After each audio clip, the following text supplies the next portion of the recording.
주시는 하나님 말씀은 신약의 고린도전서 2장입니다. 고린도전서 2장 6절부터 마지막 16절까지의 말씀을 시작하겠습니다. 신약성경 264면에 있는 고린도전서 2장 6절부터 16절까지의 부분인데요. 한 줄씩 교독해서 읽겠습니다. 그러나 우리가 온전한 자들 중에서는 지혜를 말하노니 이는 이 세상의 지혜가 아니요 또 이 세상에서 없어질 통치자들의 지혜도 아니요 오직 은밀한 가운데 있는 하나님의 지혜를 말하는 것으로서 곧 감춰졌던 것인데 하나님이 우리의 영광을 위하여 만세 전에 미리 정하신 것이라. 이 지혜는 이 세대의 통치자들이 한 사람도 알지 못하였나니 만일 알았더라면 영광의 주를 십자가에 못 박지 아니하였으리라. 기록된 바 하나님이 자기를 사랑하는 자들을 위하여 예비하신 모든 것은 눈으로 보지 못하고 의롭지 못하고 사람의 마음으로 생각하지도 못하여 이와 같으니라. 오직 하나님이 성령으로 이것을 우리에게 보이셨나니 성령은 모든 것 곧 하나님의 깊은 것까지도 통달하시느니라. 사람의 일을 사람의 속에 있는 영 외에 누가 알리요? 이와 같이 하나님의 일도 하나님의 영 외에는 아무도 알지 못하느니라. 우리가 세상의 영을 받지 아니하고 오직 하나님으로부터 온 영을 받았으니 이는 우리로 하여금 하나님께서 우리에게 은혜로 주신 것들을 알게 하려 하심이라. 우리가 이것을 말하는 일과 사람의 지혜가 가르친 말로 아니하고 오직 성령께서 가르치신 것으로 하니 영적인 일은 영적인 것으로 분별하느니라. 육에 속한 사람은 하나님의 성령의 일들을 받지 아니하나니 이는 그것들이 그에게 어리석게 보이며 또 그는 그것들을 알 수도 없나니 그러한 일은 영적으로 분별되기 때문이라. 신뢰하는 자는 모든 것을 판단하나 자기는 아무에게도 판단을 받지 아니하느니라. 읽겠습니다. 누가 주의 마음을 알아서 주를 가르치겠느냐? 그러나 우리가 그리스도의 마음을 가르쳤느니라. 아멘. 할렐루야. 오늘도 성령께서 우리에게 깨닫는 지혜를 주실 줄 믿습니다. 어제 본문에서 고린도전서는 사도 바울이 문제가 많고 또 분란이 많은 고린도 교회를 향해서 보내보던 편지라고 우리가 확인해 보셨죠? 자기의 옳음을 자랑하고 자기의 어떤 입장을 주장하던 그런 분란과 파강과 문제들이 많이 있던 그런 고린도 교회를 향하여서 바울 자신의 이야기들을 나누면서 자신의 어떤 경험과 어떤 지식과 어떤 가진 것보다 오직 성령의 능력과 십자가의 복음만을 내가 붙든다. 그렇게 고백하면서 이 십자가의 복음의 능력이, 성령의 능력이 고린도 교회 안에도 있기를 당부하고 권면하는 그런 사도 바울의 그런 서신인 것을 함께 생각해 보았습니다. 사람의 지혜로 생각할 때는 십자가와 그 위에 죽으신 예수님처럼 어리석고 미련한 일이 없겠지만 그러나 오직 부르심을 받은 자들에게는 십자가가 하나님의 지혜이며 능력이다라는 말씀을 사도 바울이 전하고 있었습니다. 그래서 오늘 본문에서 바울은 또다시 이 지혜를 언급하고 있는데요. 하나님의 지혜, 십자가의 복음과 하나님의 구원 계획을 누가 알고 누가 믿을 수가 있는지 설명하고 있습니다. 과연 누가 예수 그리스도의 십자가를 붙들고 그 구원의 길을 깨달을 수가 있는가? 6절과 7절 말씀 다시 한번 읽어보겠습니다. 6절 7절 시작. 그러나 우리가 온전한 자들 중에서는 지혜를 말하노니 이 세상의 지혜가 아니요 또 이 세상에서 없어질 통치자들의 지혜도 아니요 오직 은밀한 가운데 있는 하나님의 지혜를 말하는 것으로서 곧 감추어졌던 것인데 하나님이 우리의 영광을 위하여 만세 전에 미리 정하신 것이라. 아멘. 하나님의 비밀이고요. 은밀하게 감추어져 있던 하나님의 지혜가 어떤 것이라고 바울이 말하고 있습니까? 하나님의 비밀, 은밀하게 감추어져 있던 것.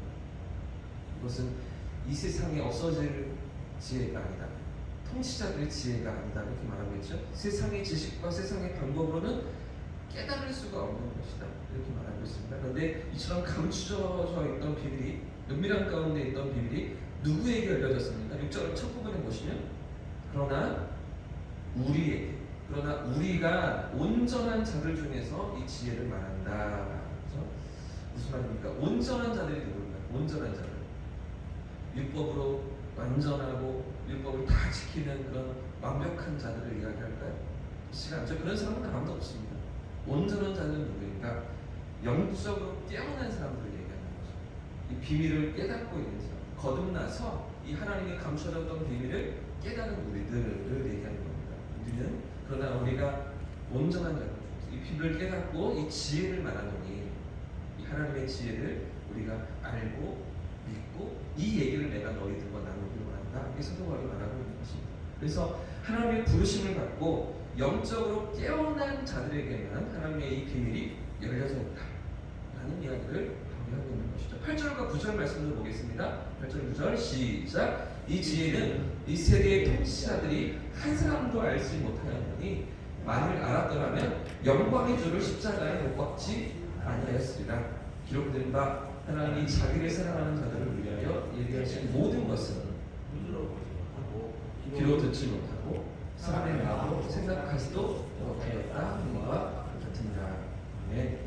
그렇기 때문에 이 세대의 통치자들이 이 지혜를 한 사람도 알지 못했다는 것이 무슨 말입니까? 당시에 유대인들은 종교 지도자들은 얼마나 하나님을 잘 믿고 있다고, 하나님을 잘 알고 그 뜻을 따르고 있다고 그들이 자부했습니다. 누구에게도 뒤처지지 않는 그런 열심과 성실함으로 율법을 준수하면서 하나님을 섬기고 있다고 그들이 생각하지 않았겠습니까? 그러나 이런 그들의 열심의 결과가 무엇입니까? 유대인들, 종교 지도자들의 그 결과가 무엇입니까? 하나님의 뜻과 어긋난 길로 가는 거죠. 결국에는 하나님의 아들을 십자가에 잡아 죽이는, 메시아를 죽이는 그런 삶의 자리에 그들이 서 있었잖아요. 당시에 헬라인들은 어떻습니까? 정치 지도자들은 어떻습니까? 당대의 최고의 지혜와 권력과 힘을 가진 나라가 헬라인들이었죠. 로마인들이었잖아요.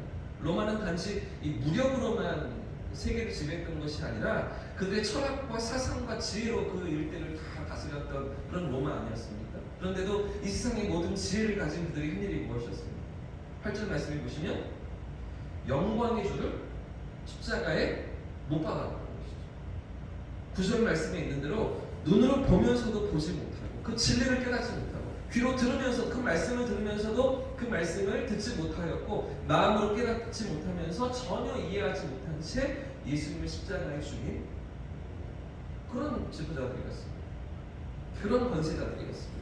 그렇다면 어떻게 이 하나님의 지혜를 깨닫고 이 놀라운 구원의 방법을 붙들 수가 있는 것입니까? 10절과 11절 말씀도 같이 읽어보겠습니다. 10절, 11절 시작. 오직 하나님의 성령이 이것을 우리에게 보이셨나니 성령은 모든 것 곧 하나님의 깊은 것까지도 통달하시는다. 사람의 일을 사람의 속에 있는 영 외에 누가 알리요? 이와 같이 하나님의 일도 하나님의 영 외에는 아무도 알지 못하느니라. 아멘. 어떻게 깨닫게 하시는 것입니까? 세상의 지혜로, 세상의 통치자들의 지혜로 전혀 깨달을 수 없는 이 비밀을, 이 지혜를 어떻게 깨닫게 하신다고요? 하나님의 영이신 성령으로 깨닫게 하시는 것이죠. 할렐루야. 성령이 우리 안에 들어오셔서 깨닫는 지혜를 주시고, 그렇죠? 십자가에 숨겨진 놀라운 비밀과 하나님의 그 깊은 뜻을 감추어졌던 그 비밀을 우리에게 드러내시는 것입니다. 인간의 방법으로는 전혀 알 수 없는, 깨달을 수 없는 그 놀라운 신비를 깨닫게 하시는 성령, 그 성령이 우리 안에 들어오시는 것이죠. 그렇기 때문에 하나님께서 하시는 거듭남은, 믿음은, 구원은 우리의 어떤 노력이나 어떤 열심이나 어떤 수고로 말미암는 것이 아니고 하나님께서 허락하시는 은혜이며 선물이라고 사도 바울이 이런 얘기들을 계속해서 하고 있는 것이죠. 바울이 왜 이런 얘기들을 하고 있을까요? 왜 자꾸만 그 감췄던 비밀을 너희가 깨달았다? 그 비밀이 우리에게 열려졌다. 하나님이 은혜를 주셨다. 우리 안에 성령이 들어오셔서 그것들을 다 누리게 하신다. 이런 얘기들을 왜 하고 있을까요? 너희가 지금 싸우고 있는 것, 너희가 지금 붙들고 다투고 있는 것, 너희가 자랑하고 있는 그 모든 것이 사실 얼마나 허망한 것들인지, 얼마나 세상적으로 그렇게 자랑한다고 그렇게 내놓지만 하나님 앞에서 아무것도 아니라는 것을 바울은 계속해서 강조하고 있는 것이죠. 세상적으로 볼 때에는 어리석어 보이고 버림받은 것 같아 보이는 십자가 달리신 예수님만이, 그렇죠? 하나님의 놀라운 능력이며 복음의 진리임을 바울은 그 성도들 앞에 다시 한번 강조하면서 이 십자가만을 붙들고 이 성령의 역사를 따라 살아가는 그런 교회로서 다시 세워지기를 당부하며 권면하고 있었던 것입니다. 그렇기 때문에 바울은 이런 고린도 교회 성도들에게 마지막을 가르치는데요. 오늘 마지막으로 13절과 14절 말씀을 전해 드리겠습니다. 시작. 우리가 이것을 말하거니와 사람의 지혜가 가르친 말로 아니하고 오직 성령께서 가르치신 것으로 하니 영적인 일은 영적인 것으로 분별하느니라.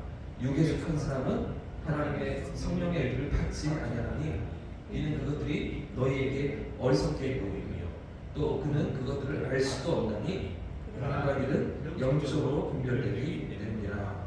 아멘.